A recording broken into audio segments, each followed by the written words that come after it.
చేవేళ్ల ఘటన 4 కుటుంబాల్లో విషాదం నింపింది. రెప్పపాటులో జరిగిన లారీ ప్రమాదం నలుగురిని బలి తీసుకుని వారి కుటుంబాలకు శోకాన్ని మిగిల్చింది. ఈ ప్రమాదంలో మృతదేహాలకు చేవేళ్ల ప్రభుత్వాసుపత్రిలో పోస్టుమార్టం జరగనుంది. ఇక అయిన వారిని పోగొట్టుకుని కుటుంబ సభ్యుల రోదనతో చేవేళ్ల ఆసుపత్రి గంభీరంగా మారింది. దీనిపై మరింత సమాచారాన్ని మా కరెస్పాండెంట్ శశి అందిస్తారు. చేవేళ్ల మండలం ఆలూరు గేట్ వద్ద లారీ బీభత్సంలో సుమారుగా 4 మృతి చెందారు. ఇందులో 3 తీవ్రంగా గాయపడ్డారు.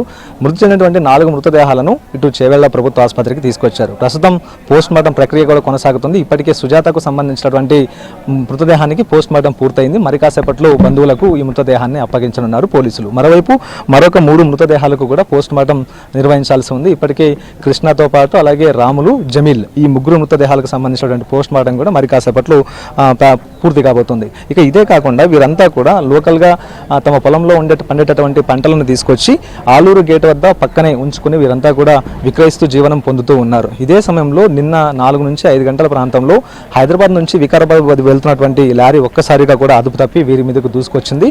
సో వీరంతా కూడా లారీ చక్రాల కింద నలిగి అక్కడికక్కడే ప్రాణాలను కోల్పోయారు. ఇందులో కృష్ణ ఐటీఐ పూర్తి చేశాడు. ఐటీఐ పూర్తి చేసి ప్రస్తుతం ఉద్యోగ అన్వేషణలో ఉన్నాడు. ఇందులో భాగంగానే ప్రభుత్వ ఉద్యోగాలకు ప్రిపేర్ అవుతున్నట్టుగా కూడా తెలుస్తుంది. కుటుంబ సభ్యులు చెప్తున్నటువంటి వివరాల ప్రకారం రైల్వేకి సంబంధించినటువంటి పరీక్ష కూడా ఇప్పటికే రాశారు. ఫలితాల కోసం ఎదురు చూస్తూ ఉన్నారు. ఇదే సమయంలో ఇంట్లో ఖాళీగా ఉండలేక కుటుంబ సభ్యులకు సహాయం చేస్తూ ఉన్నారంటూ కూడా వారు చెప్తూ ఉన్నారు. అయితే కృష్ణ మృతి చెందడంతో కుటుంబ సభ్యులంతా కూడా తీవ్ర శోక సందర్భంలో మునిగిపోయినారు. కృష్ణకు సంబంధించిన సోదరుడు మనతో ఉన్నారు. ఒకసారి మాట్లాడదాం. అసలు ఎలా జరిగిందని అసలు ఇదంతా కూడా? సాయంత్రం వరకు పొలం కాను ఉన్నాం సార్. బాక్స్ తీసుకొస్తే అంటే గేట్ కాడికి పోయాను. బాక్స్ తీసుకొని వెనకకు మళ్ళీ ఏంటంటే అనాథం వచ్చి ఎక్కేసింది లారీ. మాకు అప్పుడే మేము 3 ఆనే ఉంటుంది. పొలం కాడికి వచ్చిన మేము వెంటనే రిటర్న్ ఫోన్ చేసారు. వాళ్ళు పోయేటలకు మా తమ్ముడు లారీ కింద పొలంలో పండిన పంటలను తీసుకొచ్చి మీరు అక్కడ తెంపడి టమాటాలు తెంపనీకే బాక్స్ దానికి పోయాడు. ఏం చేస్తూ ఉంటాడు కృష్ణ? ఏమన్నా విద్యాభ్యాసం కానీ చదువు కానీ?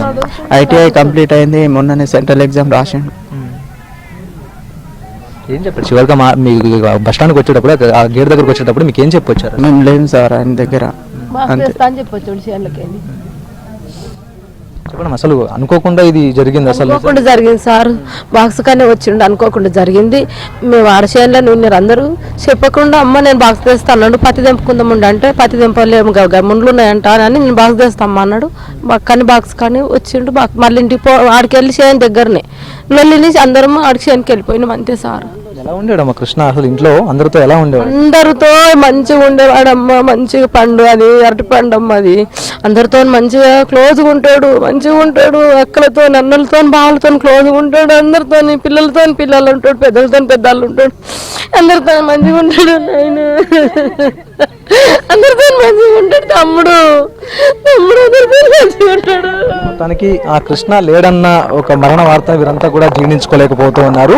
అయితే కుటుంబ సభ్యులంతా కూడా పొలంలోనే ఉన్నారు. అదే సమయంలో ఇక ఆలూరు గేట్ వద్ద బాక్స్లను తీసుకురావడానికి వచ్చాడు. అయితే టమాటాలు కోసిన తర్వాత ఆ బాక్స్లో ఉంచుతారు. ఆ బాక్స్లను తీసుకురావడానికి కృష్ణ ఆలూరు గేట్ వద్దకు వచ్చారు. అదే సమయంలో ఇక గేట్ వద్ద ఆ బాక్స్లను తీసుకుని వెనుదిరిగినటువంటి సందర్భంలోనే ఒక్కసారిగా లారీ మీదకు దూసుకొచ్చింది. ఇక పక్కకు జరిగేటటువంటి ప్రయత్నం కూడా ఆ సందర్భంలో కుదరలేదు. సో ఆ వెంటనే లారీ ఒక్కసారిగా మీదకు దూసుకురావడంతో లారీ చక్రాల కింద నలిగి అతను అక్కడికక్కడే ప్రాణాలను కోల్పోయాడు. అయితే కృష్ణ మరణ వార్త తెలుసుకున్న తర్వాత కుటుంబ సభ్యులంతా కూడా తీవ్ర దుఃఖంలో మునిగిపోయారు.